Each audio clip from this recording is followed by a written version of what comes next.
May mga dayo tayong customers dito from Lipa, Batangas pa. Ang lalayo nila, oh. Oy, bago ang lahat, salamat kay Cap Patrick Tubil. Siya nag-recommend sa atin na dalawang customers na to, father and son, no North Loop. So, pagka North Loop talaga, kailangan nyo, nakaready na kayo mga ilaw nyo, yan, busina. For safety na rin kasi hindi nyo kabisado yung kalsada. Baka mamaya may mga lubak or may mga sirang kalsada. Tapos busina naman para iwas aberya na rin para dun sa mga pasaway na ayaw kayong pagbigyan o kailangan mag-overtake. Kailangan may busina kayo para ma-aware sila na lulusot kayo. So eto, siguro kay tatay ito sa father. Kakambal nung natin, nung AK natin na puti. AK 550 na standard. Ayan o. Kakapitan to natin ng mga MDL. Pareho. Kakapitan natin ng MDL 100 watts saka busina. Yung busina naman ang pagpipilian nila pwedeng PIA o Bosch Europa. Tapos ito, same din ito. Kimco Exciting VS 400. Pareho tayo nagkaganto. Ito yung ganto natin. S400i before. Kasi ito yung ganto natin. Ganto rin. Standard na puti. Tapos syempre gagawin natin dito, yung bracket naman gagamitin natin by Nelson LED, yung stainless na powder coated, TIG welded at nakatuloy sa chassis. Magagawa natin yung design natin, pinattern natin sa motor ko dati. Kaya sigurado matibay kasi proven and tested na. Pakita natin yung mga owner ng motor. Father, son, saka wife po wife. Yes, sir. Ayan. Masisipag mag-ride nila, sir. Family. Yes po. Maski mainit, go pa rin. Tagal Lipa po yan, Lipa, Batangas, sir. Yes, sir. Interview ko muna si sir, yung father. Ano po ba name mo, sir? Papa Koy. Papa? Papa Koy, yes. Nagpa-vlog ka ba, sir? Hindi naman, sir. Nagpa-vlog po, no? Kasi may papa, eh. Ano, sir? YouTube channel, sir? YouTube, tsaka sa Facebook. Ayan, Papa Koy Curtains, Papa Koy Food House. Ayan. Papa Koy. Ano Papa spell, sir? Koy Curtains. Mamaya sa tanong natin. Mga kurtina, yan ang business ko. At the same time, Papa Koy Food House. Ayan, Kainan din, shoutout sa sir. inyo. Ayun yung kainan. Father and son, sir. Yes po. Galing Wala naman. kami magkapatid. Galing ang banding, oh. Parehas bata pa, sir, eh. Galing ang banding nila, oh. Motor sila ng North Loop. Ilang araw po ba kayo mawawala, sir? Mag-North Loop. Depende kung saan naabutin or ilang araw aabutin. Bali, yan, North Loop yan. Sunod namin, mag-ano kami, yung Visayas naman, tapos Mindanao. Mga Philippine Loop na yan, sir. Unahin muna namin yung North, andahin muna namin. Parang Philippine Loop na gagawin niyo, sir, no? Parang gano'n na nga siguro. And then, shoutout sa Skyflex na hindi naman sponsor, baka naman. Shoutout, masarap yung kondensada nila, in fairness. Oo nga, sir. Yun, may na-promote pa si sir ng Skyflex. Si sir naman, interview natin si sir. Mahihain si sir eh. Mahihain ba si sir? Mahihain yan. Pagka sir, nagkapagawa rito, nagtatalent. Ano ba talent mo, sir? Sumasayo, kumakanta. Ano name ni sir? Pangalan po? Ano, June Ilan taon na si sir? 21. Ang bata pa si sir, no? Tapos sinasama niyo na talaga mag-ride. Mahilig talaga mag-motor si Sir June. Ano sir, mga bagong bili niyo lang sir, mga motor niyo, sir? Bago ang bila. Ano po mga previews sa motor niyo, sir? Ang dami. TCX, NMAX. Ano ba yung motor mo? Mio. Mio. Mga scooter, sir, no? Nagsiset up kasi siya, nakakarera siya ng ano naman. Taga pa Mekaniko may rin siya. gumarila, sir. Ayun, sir June. Kaya, dapat ano yan, solid ang North Loop. Ayun, baka may shoutout po kayo, sir. Shoutout sa lahat ng tao ko, sa Papa Koy Food House, at the same time, Papa Koy Curtains. Sa lahat ng mga buyers ko, antayin yung next vlog namin. So, rides naman ang ano namin, ang trip namin. Motovlog naman, sir, mga travel Motovlog, vlog. yes, motovlog. Napakaganda yung supportive, pati si Madam. Pakita natin si Madam. Good afternoon, ma'am. Buti mo sumasama ka, ma'am. Hindi naman ako makakalis pa. Walang loop pagka hindi siya kasama. Si ma'am pa lang ang permit pag wala si Oo, ma'am. permit to travel yan eh. Permit to travel. Ano po na yun ni Madam? Aika. Ay, parang nahiyaan din si Madam, parang kay anak. Sige ma'am, thank you. Ma'am Aika. Kaya kami magsisimula na magtrabaho, sir. Sarado kami ngayon, pero malakas si Sir Patrick si Kap Patrick. Kaya nag-open kami. Sir, thank you, sir, Thank you. Kaya naman pwede yung installer ko, tinawagan ko, pwede naman siya. So, yan. Ito yung mga motor nila, oh. Exciting VS400 and Kingpo AK550 na standard. Yan ang mga setup natin, lights and horn. Tapos nakita ko lang, ito, gawang Nelson Red yan. Wala lang siyang pangalan talaga, pero gawa namin yan. Kami lang may design ng ganito, pati yung sa dito, meron din kami rito available pang mga Kingko, Exciting S, saka VS, parehas lang, meron kami ganyan. Tapos may sabitan. Ayan, ang galing ni Pat, sipat ng malakas.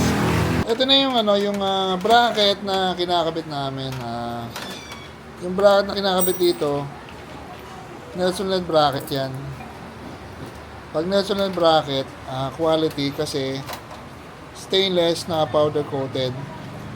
Pagka mga Nelson Led bracket gamit yan, may mga trademark kami dyan. Kagaya nito, capsule hole. Baba yung butas niya. At kaya pag may konting misalignment sa ilaw, pwede siyang pantayin. Pwede siyang move from left to right. Tapos isa pang trademark natin, lagi siyang dual arm. Yung mga kabitang ilaw, dual arm yan. Yan. Para mas matibay yung nag-hold sa ilaw. Mas matibay siya, mas stable. Less vibration. Sa yung mga bracket namin, nakatuloy yan sa chassis, sa metal part, hindi lang sa plastic, hindi lang sa fairness nakatumilyo. Kasi pagka sa fairness ang nakatumilyo, ang observation namin, sa una, maganda yung bracket, pagka sa pagka sa fairings lang. Tapos katagalan, pag nabasag yung fairings, mabibrate na kasi basag na yung kahoy. So, yun ang disadvantage lang yung bracket mo sa plastic lang nakakabit. Unlike yung nakatumingin sa metal part, matibay talaga siya. Yan ginagawa ni Pat. Tapos yung wiring namin, trademark na namin yun, no cutting, no splicing, no electrical tape. Hindi kami talaga nag-electrical tape, masikap rason tape. Tapos dito naman sa Kingpo AK550, ito yung bracket natin. Yan. So yung bracket namin, stainless siya na powder coated din. Kung makita nyo, parang makitab kasi nakabalot pa ng plastic. Ayan, dual arm pa din. Tapos sa capsule hole, pahaba pa rin yung butas niyan. Ito lang yung bracket para sa mga AK na nakatornilyo sa chassis. Kasi nagawa lang natin to nung bumili tayo ng AK at sinukatan natin para ma-pattern natin. So ito yan, ganyan yan. Ito yung main bracket. Ito nakakabit to dito, ganyan. Ganyan yan, ganyan yan. Tapos dito sa bandang taas nakakabit to. Pakita natin paano siya kinakabit. Ayan, dyan. Eto, nakatunog ito sa metal part ng motor. Dito yan. Pakita natin. Asa na ba? Ayun, ito yung dalawa na yun. Sa doon. Metal yan top. Nakaganyan. Kasi ito pababa. Pupunta na ron.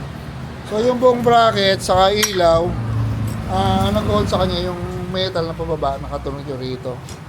So yun ang maganda sa bracket natin, nakatunog yung sa chassis. Pareho. Tapos sa pamaganda, stainless na powder coated. Kaya yung motor nyo, magbago, safe pa rin kasi hindi nga kami nagka-cut. Wala kaming kinakat, wala kaming in-spray sa motor nyo. Kaya maganda ang quality. Under warranty pa rin. Ito kapit nating ilaw. 100 watts na Senlo. Pareho siya, pareho sa 100 watts kakabit natin. Tapos yung busina ng AK, ito.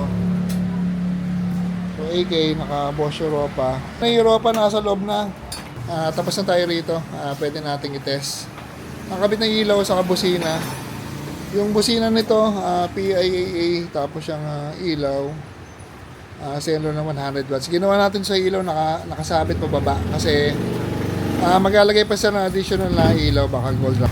Yung gana ng switch na to, on-off lang siya, on sa taas, on sa baba, off sa gitna. Basta mga game ko, ganun ginagawa namin setup. So pagka medyo madilim na, on mo lang, sabay na sa high and low nitong headlight switch. Pagka kasi ganun, madaling abutin ang tank. Ito yung passing, abot na abot. Oh. Unlike nung dito maglalagay ng high and low, mahirap mag-control, especially pag high speed ko, control mo, kakapain mo pa. Dito, ito lang. Tapos may busina na rin. Yan yung busina niya, PIAA. Papakita natin mamaya, meron tayo rito cellphone holder with bracket na, tapos may hook pa. Kaya, yan ang madalas kinakabit natin sa Kimco. Exciting. Tapos yung iba na pag gusto dito, meron din tayo available. Lagay ng mga gadget. Lagay ng monitor, ng camera, 360. Kung ano gusto yung lagay. Eto, dana tayo rito. So, dito naman sa kabila, AK na 550 standard. Same setup lang, ilaw na 100 watts. Pagkakaiba lang, naka-posture pa kakabit natin dito. Solid na busina. Tapos ito, may top box pa natin available. Kakabitan na rin natin kasi nga, babiyahe sila sir. Ayan yung bracket ng ilaw. Dito talaga sa ibabaw yan. Kaya lang nasa ilalim ba para pag naglagay si sir. Dito yung malaki. Dito yung 100 watts. Ano. At iba yan kasi nakatunog yan sa chassis. Yan, tetest na natin. Dalawang Kimco AK550s at Kimco Exciting VS400. Unahin mo natin to yung pang anak ni sir. So kung makikita nyo, nag-mic na ako maingay. Ayan, nakakabit na yung kanyang ilaw. Pagal mo yung camera na to. Aside from ilaw, kinabit natin ng cellphone holder. Ayan o. Yung cellphone holder para sa mga exciting. Sukat siya pang VS at S400i. Tapos maganda rito, meron siyang sabitan, may hook. Ayan o. So 1.5 lang yan, kasama na yung cellphone holder, yung bracket, tapos may hook pa. Yung busina na to, PIAA busina na 10. Ayun. Pat, pailaw nga to, Pat. Pailawin natin to po.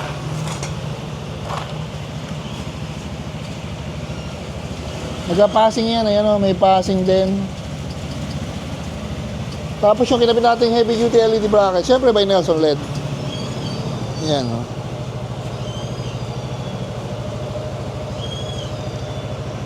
Yan, pakita naman natin to sa father. Ito naman, Kimco AK na standard, 550. Same lang ilaw. 100 watts din na Senlo, M5 Plus. Pero busina na ito mas solid kasi Bosch Europa. You know. Parang setup yan yung switch niyan, high on off lang. Pag naka-on, pakita ulit natin. Pag naka-on, sabay na sa passing. Tapos sabay na sa high and low. Ayan. Ganda ng ugong nito, namimiss ko yung AK ko. Ang galing. Ang pogi na talaga, macho. Yan, same nito yung bracket by Nelson LED. Nakatuloy sa chassis, stainless na powder coated, 304 stainless. Yan, dana tayo, pakita natin yung... Pwede ka sir? Pwede? Pakita natin si sir. Yan sir, mayari din sir. Okay naman sir. Okay na, mahusay, maganda. Promise, maganda. Quality yung gawa. Sino ba sir maganda sir? Sino maganda? Ayan o, maganda. Ayun. Libre pa ang tulog, 3 hours. Naka-aircon pa, malamig. Yun, kasi nga naman mainit ang panahon sir. Saka... Pero maganda. Solid. Ay, Solid yung paggawa guys. Promise, di kayo magsisisi. Tsaka yung cellphone holder nila. First time ko nakakita ng cellphone holder. Sobrang tibay. Ay. Guys, yan ninyo. Avail nyo dito, promise. Sa lahat ng mga naka-exciting, tsaka AK, lahat Kimco, kahit anong brand, I guess meron sila. Mga bracket, lahat, kumpleto. Ilaw, lahat, everything, solid. Saka 2 beses pa ako nag-request. Nasa ilalim na. Pinapaklas ko pa. At ang nakakatuwa nun, yung naggagawa mismo, siya pa yung nag-offer. Siya yung nag-offer, sir, balik natin sa ibabaw. Yung iba, para mas maganda, sir. Okay na yan. Hindi. Siya pa yung nag-offer, mas tinama niya. Gusto niya yung tama. Malaking bagay yun. Ibig sabihin, quality yung gawa, gusto niya yung trabaho niya. Ganun Thank you very much, sir. Sir, ingat sa pag-uwi, sir. Sila, sir, uwi pa ng Cavite, pero taga-Lipa talaga, sir. Lipa, yes sir. Yan, mga father and son. Sir, thank you, Sayaw na. Sayo na, pwede na sumayo. Sir, ingat kayo sa biyahe nyo, sir, Ingat kayo sa North Loop nyo. Madam, thank you. So, yan, dana tayo. Sir, picture lang ko lang yung motor. Thank you, dana tayo.